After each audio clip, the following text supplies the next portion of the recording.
Hello and welcome back to another edition of GNAT-TV's In-Depth Series. I'm Andrew McKeever, the news director at GNAT-TV's News Project. It's a pleasure to have you with us today on Tuesday, May 28th. Also a great pleasure to be joined in the studio today by Matt Harrington, who is the executive director of the Southwestern Vermont Chamber of Commerce. Matt, great to have you back. Thank you, and happy, I guess, post-Memorial Day. Yes. As we finish out a long weekend, and it feels like a Monday, but it's actually a I Tuesday. know. I have to be careful here. Yeah. I don't know. A sign of the aging process, I guess. Or maybe not. Maybe not. Maybe I'm feeling it too. So anyway, Matt is here to tell us a little bit about what the business outlook is for Vermont this coming year or summer. Just to bring us up to speed and what may be going on with the chamber and related issues. So Matt, let's jump right in here. What are you seeing in terms of the outlook for, let's say, the state's economy as a whole? Sure. As well as our more local version down here in Bennington County? Yeah, well, I can probably speak most intelligently about our county. At the state level, I think we always kind of gear back up. We have that winter season, which we have to admit, winter was a little mild this season, and I think that we're feeling it. The mountains are feeling it. The state GDP is feeling it. But I think as we had the Memorial Day, as we mentioned, that kind of kicks off summer. And so whether we look at some of how the mountains are adapting to a four-season destination, so they're gearing up for their summer concert series or their summer events. We also see that, especially in places like Manchester, this is high time for Manchester. This is when all of a sudden it balloons up and we have all this great migration for the long weekends coming in through the state. So we'll be continuing to look at some pretty good numbers. I would say on the whole, and we've surveyed our business members off and on throughout the last couple of months, and what we're noticing is we've got a really strong U.S. economy, and that's going to be very interesting. What we're also hearing is that some of the more lavish spending savings accounts are starting to dry up as during COVID, right? So we had that big surge of money that had been spent post-COVID. People were ready to go shopping. They were ready to go travel. They had it saved up. They hadn't spent a lot of money. And now kind of year 3 and 4, people are going to start to be penny pitching again. And we see that in, I think, the national economy as well as the state and local, which is these kind of haves and have-nots. We've got a strong Dow Jones. We've got a strong economy. We've got a lot of, we're in a really good shape, I will say, just based on the basic economic indicators. However, when we start to look at more the micro parts, right, and more of the by county or by town, I think people, especially business owners, are feeling some of that pinch. And they're feeling the pinch from continued inflation. They're feeling the pinch of transportation and those needs that are still happening. They're feeling the pinch of globalization, whether that be Ukraine and the kind of the lack of supplies, or just, again, as we continue to get into a more digital age, there's more kind of global indicators of economy that doesn't always rely on local. And so we really have this back and forth, and I think if anything, it's making our businesses tired. I think that's what the feedback we're getting. It's just it's exhausting. We've got these highs. It's hard to predict when we're going to have full rooms and no vacancy to when we're going to have all of a sudden a real dip when last year didn't look like that. And so I think we always rely at the chamber on really trying to get at the ground level, communicating with our members, really trying to get an analysis. So not so much of an opinion as much as a collective amount of data that says, okay, this is where it's heading. And so I think summer is going to be encouraging because we had a dismal winter. I think summer, we're going to have to get through the summer and really that travel season. That really brings us, at what I've seen in the last couple of years, it brings us right through Columbus Day, Indigenous People Day, almost all the way up to Christmas nowadays and the holiday season. And so it'll be interesting to see if that kind of, we do have a dip in September usually, builds back up. But no, we're watching and ready to kind of hear feedback from our business members too. So a little bit of this, a little bit of that. Unfortunately, that's what I can report out. Yeah. Well, that sounds similar to a lot of the feedback I've heard, sort of, here and there. That it's on the one hand, is an interesting contrast between the national economy looking very strong, and yet a lot of people feeling their own personal situation is, well, good enough, but they're not really feeling comfortable or confident to go out and do some of the spending that we had seen in the past couple of years, and I guess also the continuing return to normalcy after COVID is another kind of X factor. I was kind of interested to read an article in VT Digger last week about how the number of weddings that are going to be happening in Manchester is projected to be smaller than last year because there was a pent-up demand with COVID. People held off, but now that's going back. So you wonder how many other things might be sort of trailing along like that. Well, and as I mentioned before, with those savings accounts, those credits, those the weddings that we should have had, now we're starting to see a little bit of that return to normal. I will say we did a survey a couple weeks ago of our Bennington businesses, so more Bennington proper, and 80% of them said they had plans to grow this year, which I thought was actually quite encouraging, especially when, again, you hear all the anecdotal stuff and the opinions, and I'm not sure we're going to go this route. And yet when we surveyed a good portion of our membership, 80% said of some way, shape, or form we plan to grow, which I thought was pretty encouraging too. Well, you and I were both at the Southern Vermont Economic Summit conference there at Mount Snow last week. I was just wondering, as you were meeting up with counterparts and other folks within the business community, what were they hearing, or what you hearing from them? Things are on track, looking good, or kind of like, well, we'll see. There's some of that, which again is very much what I reported out before. I think what was interesting about that summit, the feedback I often get when I attend that summit, and you're often there every year too, is it feels like a reunion party. And so oftentimes, for whatever reason, the Windham County and the Bennington County, know of each other. Sometimes we're working in the same sandbox. Oftentimes we're divided by this big mountain in between. And the feedback I continually hear through the summit is it's good to get back together. We've got the Comprehensive Economic Development Strategy that's being relaunched. We do one every 5 years. The last one we did 5 years ago was the first time that Bennington County and Windham County came together as a kind of a super region and really worked together to say, how do we want the southern economy, the southern tier of Vermont, to operate, to function? What's the asset mapping that's going on? Where are their pain points, and how do we work together to move that along? Well, now we're back at it 5 years later, and so we've started to really kick off that process. But again, I would just say, the challenges will come and go, whether it be housing. A couple of years ago, we were talking about minimum wage. We're obviously talking about climate change and resiliency now, where we weren't before or as strong before. And I think it's going to be the relationships, right? That who's in the bunker with us, who are the leaders, who are the helpers that are coming alongside and really moving this economy and this community along. And so I always like that conference because it brings us back together that says, hey, let's have those. If we need side conversations, we had a lot of great breakout conference workshops. We had some good keynotes, but more or less, it's about that relationship, right? It's about saying, hey, Adam over at the Regional Development Corporation there, working with Bill Colvin over at our Regional Development Corporation on the Bennington County side. That's going to be what's important. I've come on this show many times and said, look, we can talk about all the current dings and troubles and pitfalls. What's going to kind of bring us over each time is going to be our relationships. And so I think if nothing else, that summit is really great. And I don't know if there's any other summit like that, in the sense that I don't think there's a big Northeast, Northeast Kingdom. I'm assuming Burlington to some degree might have something like that, but I think it's very progressive and innovative for two counties to really say, how do we collectively bring 250 people, I think it was, at the conference or more. Yeah. I think it's the largest one. Bring them up to the mountain and hopefully come up with some good ideas. Right. Yeah, no, it's I've always found it very interesting, and the breakout sessions, like I said, are always intriguing and thought-provoking.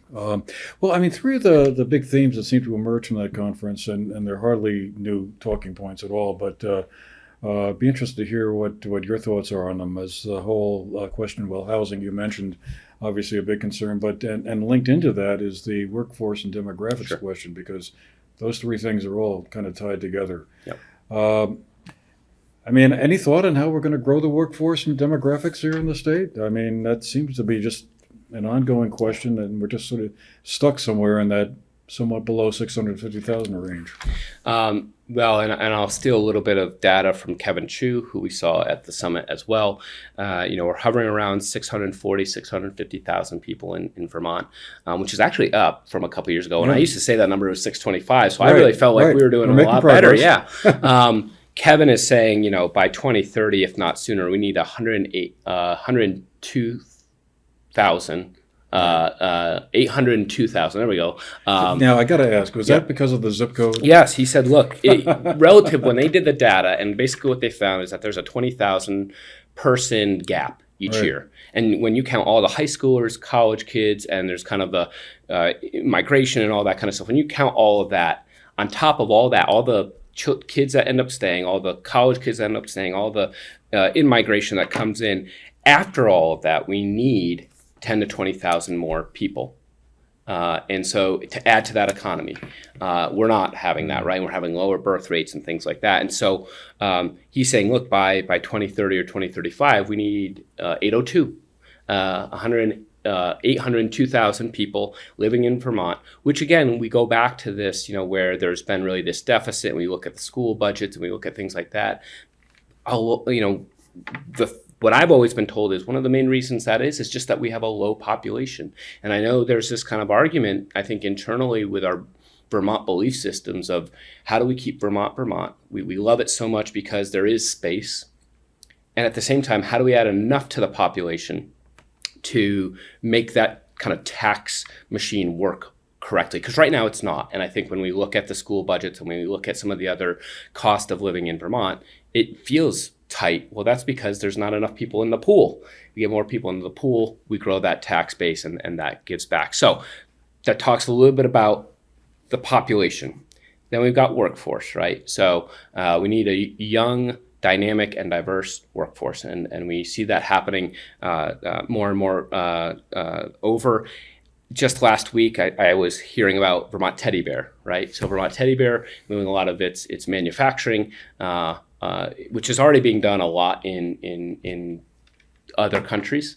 They're moving even more of their offices out to the Midwest. There's going to still have some function. It looks like Vermont, the teddy bear part is going to stay in Vermont, but the pajama part is not.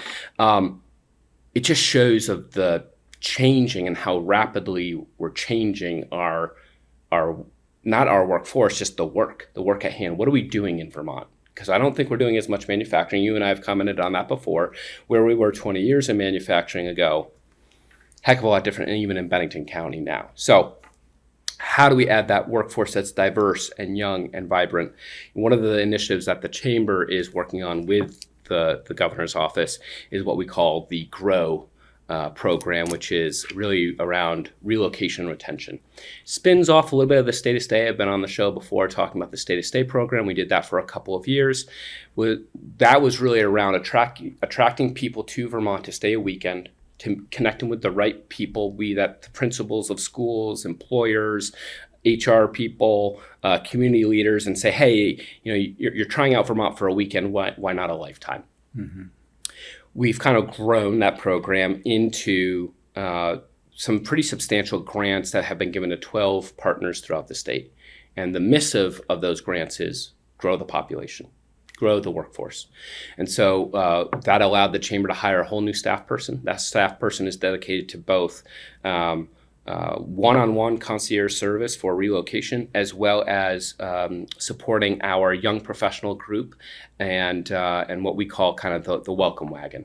So phase, or what you might want to call portion one, is there are leads that come through the state every single day. Luis on our team, if they indicate we want to move, we're looking at southwestern Vermont, Luis gets a ding, he puts them on a call, he starts talking them through the process of what it feels like, what it's like to live in southern Vermont, and maybe some housing options or some employment options. That's kind of the first part. Once we get them here, we got to keep them here. And then what we learned during COVID was we can have the influx of 10 to 50,000 people move to Vermont, and guess what? In a year, they moved right back out. And I think part of that was they didn't create deep enough roots. And so Luis and the team over at the Young Professional Group and the Welcome Wagon is all about saying, once you move here, how do we connect you? How do we make sure that you find 3 more friends in town? How do we get you signed up for the PTA group? How do we get you signed up for the potluck dinner? And that group is really about creating those connections and relations. So when we talk about workforce, one of our main, I guess, arrows in our quiver is going to be Luis and that GROW program. And then finally, the housing. So this is the question we get all the time. Well, if we're going to attract all of these people, where are they going to live? I'm fond of what my past mentor and retiring Vermont president Betsy Bishop has been saying, which is we're Vermonters. We can do more than one thing at a time. We have to do both. We have to prop up our population. We have to get a dynamic, diverse workforce. At the same time, we need to build housing. And what we can't do is build all the housing in the world, right? All the things we need, and then start to attract the population, and vice versa. We can't attract the population. And I'll tell you, Andrew, this is one of those gears. It slips, it moves. Luis goes and attracts 5 new people to move to Bennington County, and there's only 4 houses that are so it really is a scalpel approach to how are we going to do this. I think I'll go back to the community concept where we were talking about the community. Yes, the state will come alongside and help, and we've seen that as Becca Balint providing additional grant funds for the Bennington Middle School project down in Bennington. And we've seen that, with state funding across our county as well. I would encourage our community and really our catalytic leaders that we see in our community, be that Stratton Mountain, be that the hospital, be that TPW. I mean, these are the players in our own county that have been working hard to bring additional housing, whatever that looks like. You look at the hospital where they were purchasing literal houses, then selling them at a huge substantial discount to their doctors and to the people that were coming to work. You see, people like TPW and Paul Carocchio and Bill Drunzik investing in the Putnam block down in Bennington. And you even see Stratton Mountain starting to invest in some of that housing.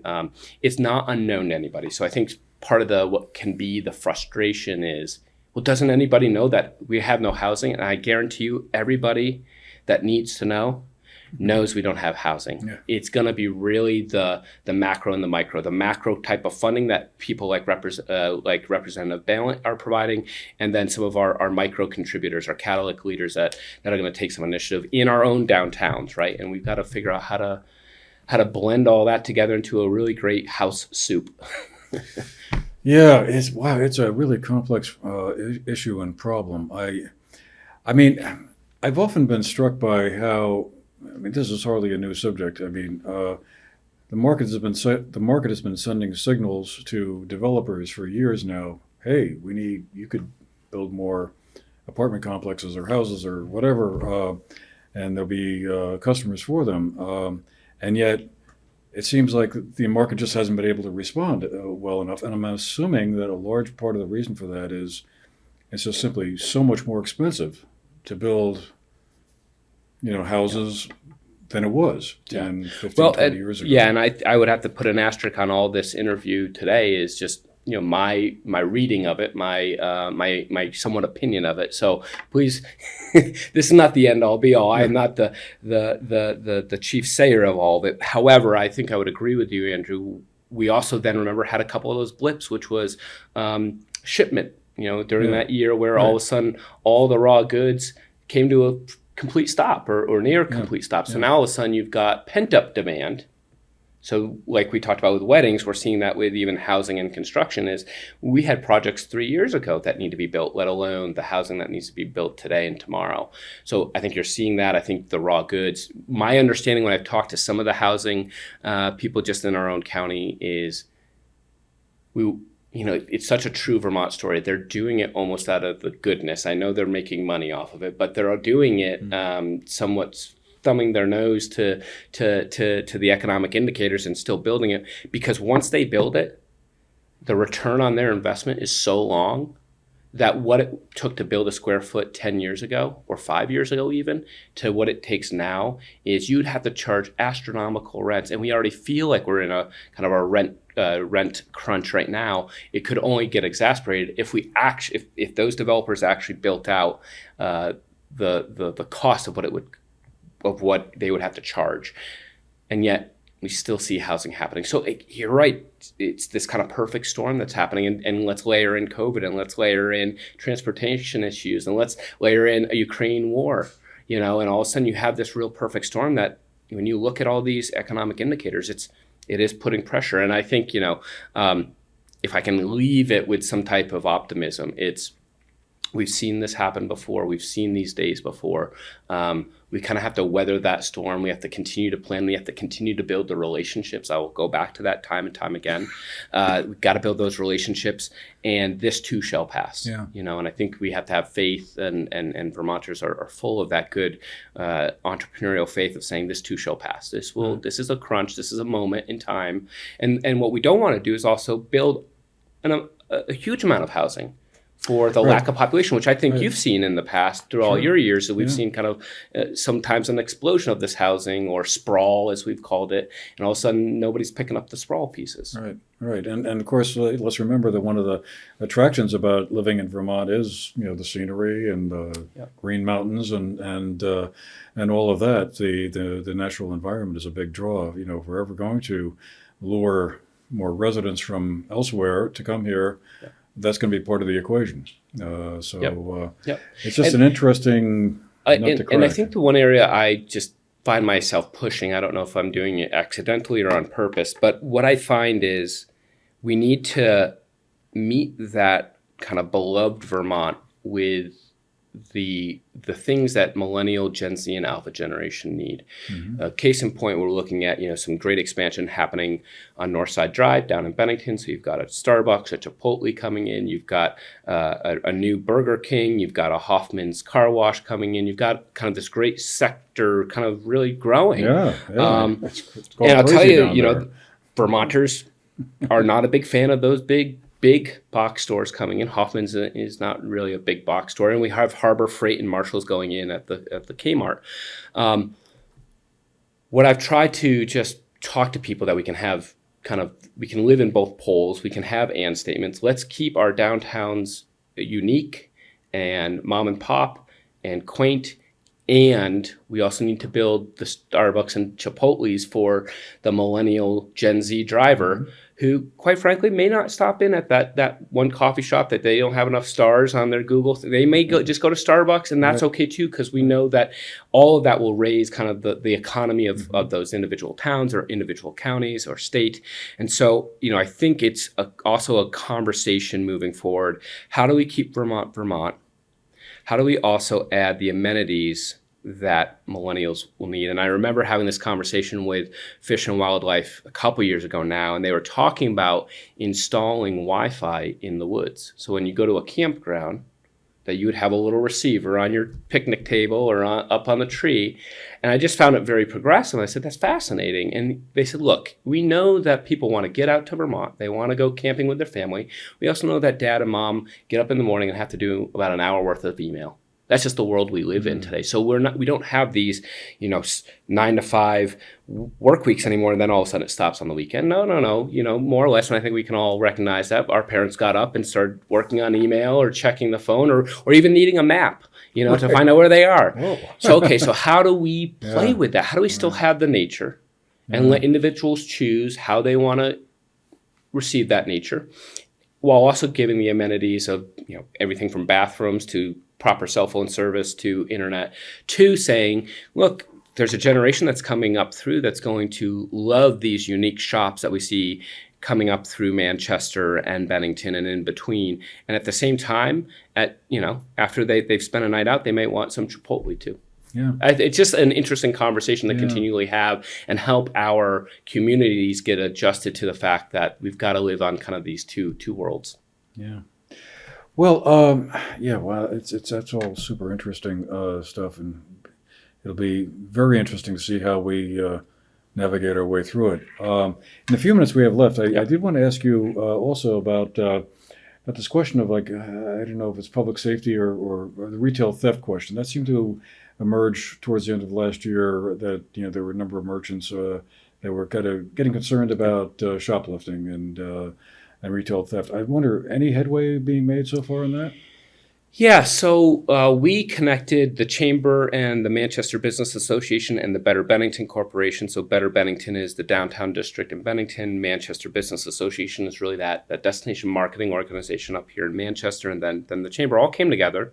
We had heard some of this coming through. I'll tell you, we heard it stronger from the State House. So that's kind of what perked our ears. We hadn't heard it so much from our members yet. We knew there were things happening. I think all the post-COVID world there's a lot of things happening. There's hybrid work models. There's, people are getting a little frazzled at the cash register, and some retail theft and safety of the community. But we hadn't heard a whole lot of it. So I think it's very, I want to say it's perhaps more prolific up north when you look at cities like Burlington. However, we kind of took a nod and said, okay, let's survey and let's check in on our members. And by and large, we saw that there was definitely some concern, especially in some of our more main downtowns. When you think of Manchester and you think of Bennington, that main strip, the amount of panhandling, the amount of late night, walkers, and some theft, and just some general safety concerns. So three organizations collectively got together. So let's put together a quick workshop, check-in, roundtable, whatever you want to call it. And we had about 30 to 40 business members come to that, really just kind of sharing what they're experiencing, what's going on. Luckily, and we didn't plan it, but it was great that we had him there. We had Sheriff Gully in the room, and so we talked extensively to Sheriff Gully about ways that we might be able to remedy some of these things. And so I think one of the things that we're all, the BBC, the MBA, and the Chamber are looking at moving forward with is working with the sheriff, who is the county sheriff, and really developing a 1, 2, and 3 kind of step plan of how do you, I think what they call it, harden your surfaces. So as I don't think we could ever stop the theft, right, or we can't stop the individual for wanting to steal. And we can have a whole nother show about that. But it's about saying, how do you limit the exits and entries into your building? How do you, where can we work together to get the proper camera system, and how do we keep that affordable? So really just retrofitting all of the merchant and retail spaces. And so we've started to develop that plan with the sheriff and with the organizations. Again, I'll go back to relationships. I think it's just so key. We can tackle any problem, be that climate change, be that safety in our downtowns, be that housing, not because any one of us has the answer. I don't think I came on the show with really any answer, but collectively we can come together and say, okay, 2 heads, 3 heads, 4 heads are better than one. How do we collectively work together on this? So that's one area that I think is let's pay attention to. I'll come back on in a couple of months, but we would really look to work with the sheriff and other law enforcement. I know they have great relationships with Manchester and Arlington, so we'd be really looking to expand that partnership and keep a good pulse on how dangerous is this. We have a couple people come in or have moved from California, moved from Colorado, moved from some of the more urban cities to Bennington and Manchester, and they go, theft problem, panhandling problem. You've got 2 on the street. What problem, right? So again, it's perspective, and perception. And so, but of course we want to listen to our business members and provide as much safety and training as possible. Sure. Well, lots more we could probably talk about if we had another half hour or so, Matt. Politics being one of them, election year, and as we were saying before the show, there are going to be some changes in the lineup of the representatives will be sending up to Montpelier, but I guess we'll save that for maybe another time later this summer. Sounds good. Anyway, thanks again, Matt, for taking the time to being here with us and sharing your thinking on all of this. Really appreciate it. Thank you, Andrew. Thank you. All right. Well, there you have it for today. Thank you all very much for being with us. I want to thank again Matt Harrington, the Executive Director of the Southwestern Vermont Chamber of Commerce. And, we'll see you all again the next time. Take care.